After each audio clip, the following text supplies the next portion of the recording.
Hello everyone, today I'm going to be making a Triskelion Trivet. So what I love doing lately is using up bits of scrap that I can get my scrap in. And, I hate wasting anything, so it was great there having the power hammer. I can just flatten it out, and instead of wasting it, I can just turn it into something cool. So be sure to stick around, and I hope you enjoy the video. So I've done a good couple of Triskels already, and I find the best way to do this is to get the three pieces I'm using hot in the centre and knock them over the horn at the end of it like that. So when I lay them down flat in the ground, you see the three ends will come together, and that will set me up pretty much then to do the fire welding. And still you'll find they're right tricky little shites to grab. So I like to lock them in a leg vise like this, so I can grab them with the tongs, and then I've no messing around, I can stick them straight into the fire. So once I've that done now, the plan is to get them up to a good welding heat. And you can see here now I'm flicking the bar off and all the scale is flying onto the ground. That stuff is actually called forge scale, and when you get your material up to a good welding heat, you'll find that the scale actually goes molten.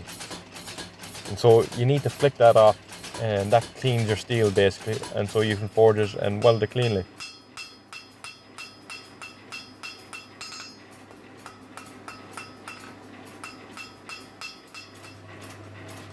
And you can see now with the first blow of the hammer, all the scale just gets blown out of it. Now you probably have a better understanding of what that is.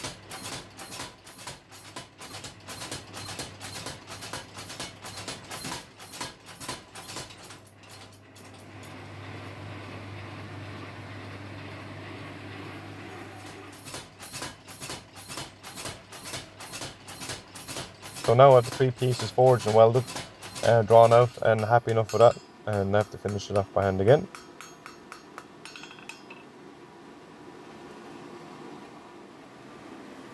And this is it now after being all welded up and forged, and so I'm going to start doing the scrolls on it now.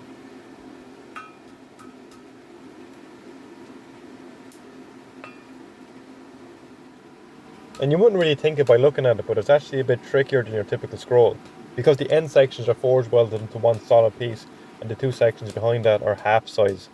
So when you scroll the top section, it always kinks exactly where that meets.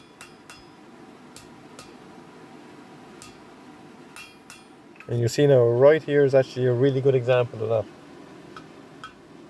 I mean, I was always shown to use scrolling tongs to sort out a straight spot in a scroll, but 9 times out of 10 I use the horn on the anvil. And here is the 1 time out of 10.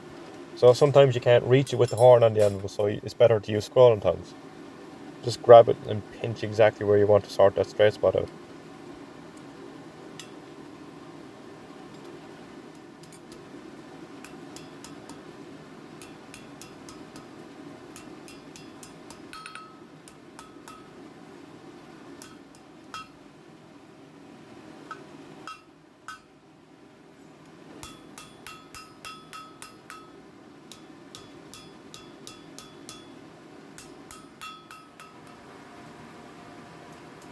So it's probably worth mentioning, when you're doing a Triskel like this and you're doing the scrolls on it, do half a scroll first and then move on to the next one, and go all the way around and then scroll them up like that. You'll find if you scroll one up fully, it'll pull from the material behind it, and then when you've them all scrolled up, you'll have 3 different size scrolls and it'll drive you demented. And you might ask, how does he know this? Well, I'll tell you, because I've done it, and I won't be doing it again.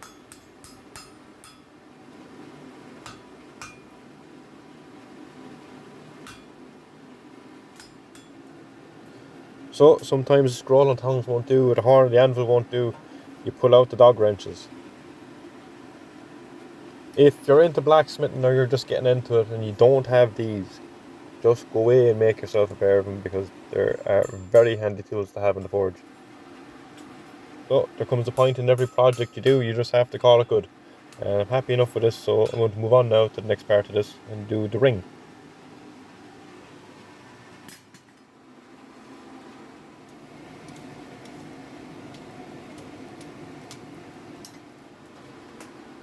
Right, so here I'm going to do the ring.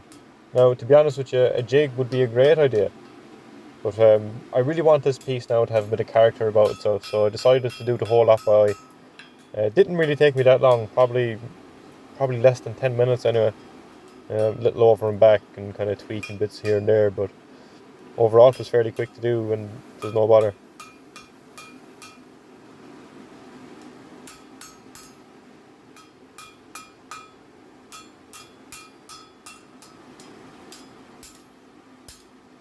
And there we have it.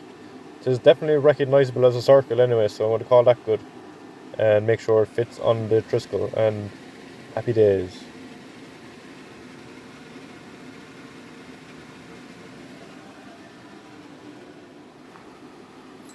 Right, so onto the legs now. So it is a trivet, so it's going to have 3 legs. On the end of the legs, I'm forging out little diamond tapers on them. It was Eric O'Neill, the Limerick School of Blacksmithing, that showed us how to do these. This is part of the City and Guilds training. We're forging these to a tolerance of 1 mil, so if you're in Ireland and you're trying to get into blacksmithing, look up the Limerick School of Blacksmithing, and hopefully Eric will get you sorted and put you in the right track anyway, that's for sure.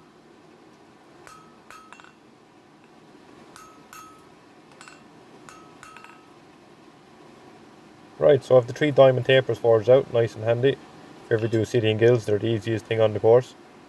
So now I'm going to mark out where I want to put the tenons. I want to keep all the legs the same size, so I'll put a centre punch mark on it.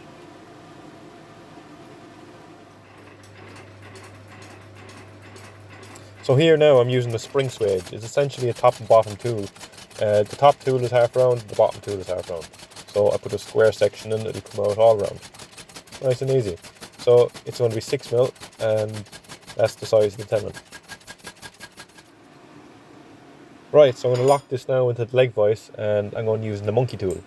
What the monkey tool does is it will sweeten up the end right where the round meets the square. And so when I use this now as a tenon, it'll sit lovely and flat against the ring and be a lovely tight joint. Now in here now I'm just marking up because I want to do a lovely little decorative twist on the legs. And so I'll use a centre punch mark and mark so they'll all be nice and even. And I'll heat it up with the gas torch because I can heat exactly where I want to heat. It's quicker than doing it in the fire and more accurate, so I can get them nice and symmetrical.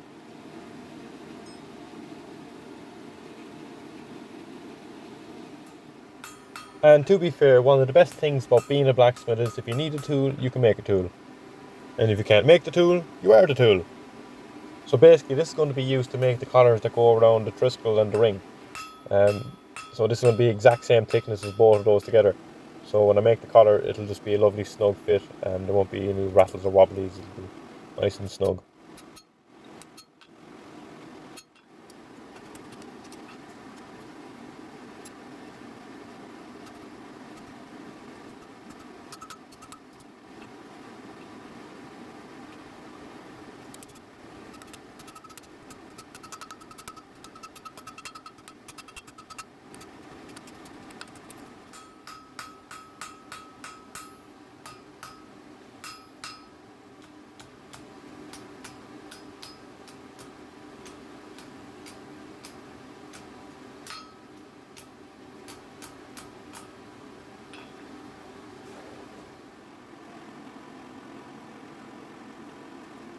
So once I have the 3 collars done now like this, I can open them up and that'll be ready then to tighten over the Triskel and the ring.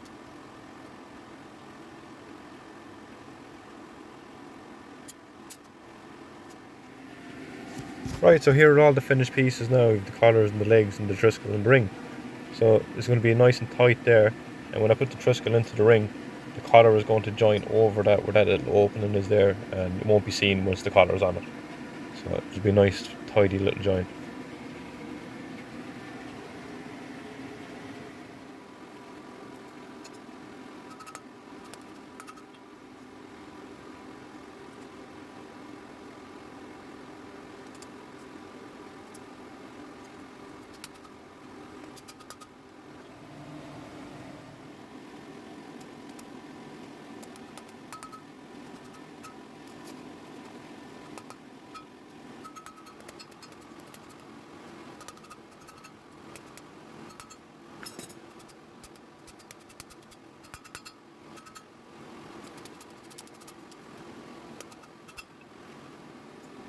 Right, now that the collars are done, I'm going to eyeball where I'm going to put the legs, central between the collars. Now, to be fair to me, I've gone fairly half decent at doing eyeballing over the years. And to me, it's just another skill. It's like skill development, and you get better the more you do it. And the sooner you bite the bullet and say, okay, not in handmade is perfect, but it's good enough. And it's just going to add more character to it anyway. That's what I want this piece to have. Just honest work, honest character, and it is what it is.